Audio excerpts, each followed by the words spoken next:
Hello मित्रांनो, मी आहे शुभम आणि पुन्हा एकदा स्वागत आहे आपलं माझ्या नवीन ब्लॉग मध्ये. तर आज आलो आहे आपण विंटेज कार एक्झिबिशन मध्ये, जे ऑर्गनाइज झालं आहे रमल सायन्स सेंटर याच्या आवारात.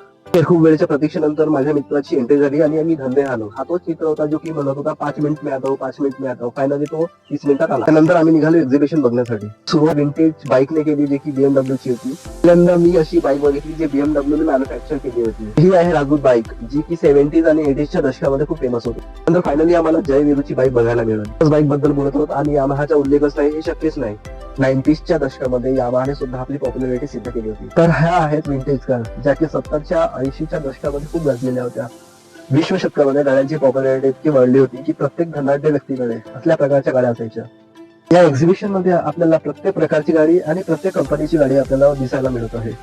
येथील प्रत्येक गाडी हे आता सुद्धा वेल मेंटेन्ड आणि सामर्थ्यशाली पद्धतीने उभे ठाकलेले आपल्याला दिसेल. आजच्या मॉडर्न युगामध्ये आपल्याला वेगवेगळ्या प्रकारच्या गाड्या तसंच वेगवेगळ्या पद्धतीचे असलेले फीचर्स आपल्याला दिसायला मिळतील.